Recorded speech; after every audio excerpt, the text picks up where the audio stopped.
شکیل ستا والد صاحب وفات شوی دی دا ستا پلار یوازې نو دا زما پلار ستا غم کې زه تا سره شریک یم هر قسم خدمت ته تابعدار یم د ده زړه نه به دعا وځي محترمو الله به تا مزید د برایو نه ساتي اخري جمله وایي دا صحابي چې نبي علیه الصلات والسلام مبارک ته ژړل زما پیغمبر ترې نه تپوس وکړ ولې ژاړې د الله رسوله ګناه مې کړې ده عظیمه ګناه مې کړې ده څه ګناه دې کړې د الله رسوله زه کفن چور یم د مړو نه کفنونه وباسم او هغه کفنونه بازار کې خرڅوم بیا په دې کفن باندې خپل بچو له رزق وړم زما پیغمبر جمله وفرمایله نو بیا د الله رسوله ما یو اواز اورېدلو چې په دې سرزمین عرب کې یو جینۍ ده الله ورله حسن ورکړی دی د هغې د حسن انتها ده ما د هغې د حسن چرچې اورېدلې وې د الله پیغمبره زما زړه کې تمنا وه چې دې ښځې سره زنا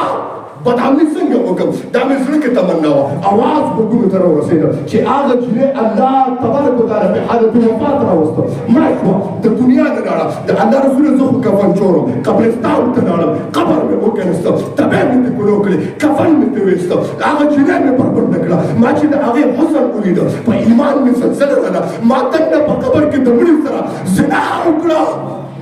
زنا مې وکړه د الله رسول قبر کې مړي سره ما پیغمبر چې دا الفاظ واورېدل سترګو نه مخکې به یې دې په نبوت په رخسار باندې وایي د الله رسوله بار راووتم کفن مې ترې ویسته او زنا مې مو سره په قبر کې وکړه تبې مې ځان پسې بنده کړې وه بار راووتم نو کفن مې ترې ایستی و نو چې څنګه را مخکې شوم هغه مړی راپاڅېده د خدای شان ته وګوره الله تبارک وتعالی راجمدي کړ او اواز یې وکړ ای نوجوانه تا له د الله نه حیا نه درځي تا ما سره دوه غلط کار وکړه یو دا چې د الله په عدالت کې به زه پلیته پیش کېږم نمبر دو دې قبر کې دې بربنډه پرېښودم د خدای نه حیا نه د الله رسول دا اواز چې مې واورېده اوس خوب نه راځي زما پیغمبر چې دا جمله ورده رکزه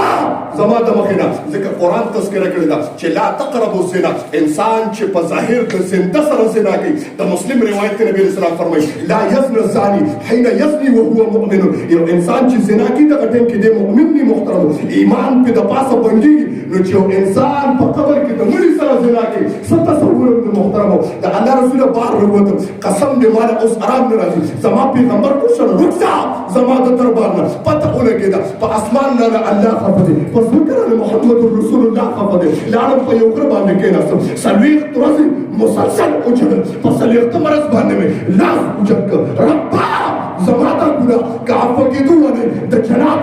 محمد رسول الله په ذریعه باندې ما ته ووایه ورنه ما باندې د اسمان نه روح نازل کړه دا کلمه مې د خولې نه ووته پیغمبر له جبریل راغی ډایرکټ یې نه تپوس کوي وایه دنیا چا پیدا کړې ده زما پیغمبر الله پیدا کړې ده دنیا کې انسانان چا پیدا کړي دي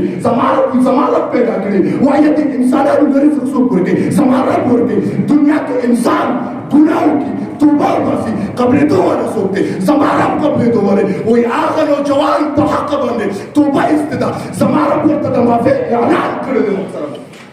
انسان په دنیا کې عظیمه ګناه وکړي او توبه وباسي چې خدایه زما خو بهتر نشته خدایه زه ډېر ګناهګار او پلید یم خدایه دا پلید لاسونه مې تا ته اوچت کړي خدایه د ځمکې د پاسه مې خدایه تا سره رابطه جوړو ورنه د ځمکې د مرګ نه مخکې ما یو جمله وویله د مرګ نه مخکې الله سره رابطه او کنټیکټ جوړ کړه داسې نه ده چې د قبر کې لاندې بیا ته د الله نه ورغلې او الله د بالودانه بازار ته ووته چا ترېنه تپوس وکړه څه کې وایي زه هم د دې بازار والا او د دې خلق او د دې الله روغه کړو واپس چې راغی خلک ورته یې لیونی دي واپس راغی وایي قسم دې ما خو ډېر کوشش وکړ وایي الله روغې ته تیار دی بازار والا روغې ته تیار دی بازار والا سره د الله دپاره ټیم نشته ډېر کرت پاس مقبرې ته لاړم چې هغوی چاته ځې وایي قبرستان ته ځم څه کې وایي د دې مړو د دې الله روغه کړو چې راغی څه چل وکړه قسم دې ما خو ډېر کوشش وکړ اوس دا مړي روغې ته تیار دي خو زما رب روغې ته تیار نه دی محترم د مرګ نه مخکې الله رضا کړي هېڅ د مرګ شون پته نه لګېږي محترم دا موږ چې ناست یو دا یو مرحوم دی د دې نه مخکې دنیا کې زندګي تېروله اوس د دې دنیا نه انتقال وشو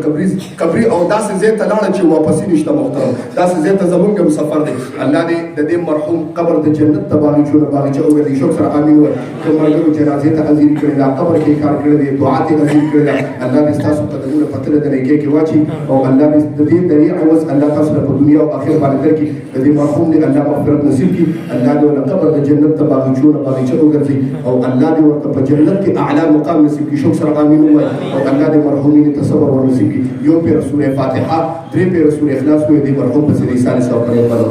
الحمد لله رب العالمین الرحمن الرحیم مالک یوم الدین ایاک نعبد و ایاک نستعین اهدنا الصراط المستقیم صراط الذین انعمت علیهم غیر المغضوب علیهم ولا الضالین قل هو الله احد الله الصمد قل هو الله احد الله الصمد قل هو الله احد الله الصمد اللهم نور قبره ولا تعذبه وارحمه بحق لا اله الا الله محمد رسول الله.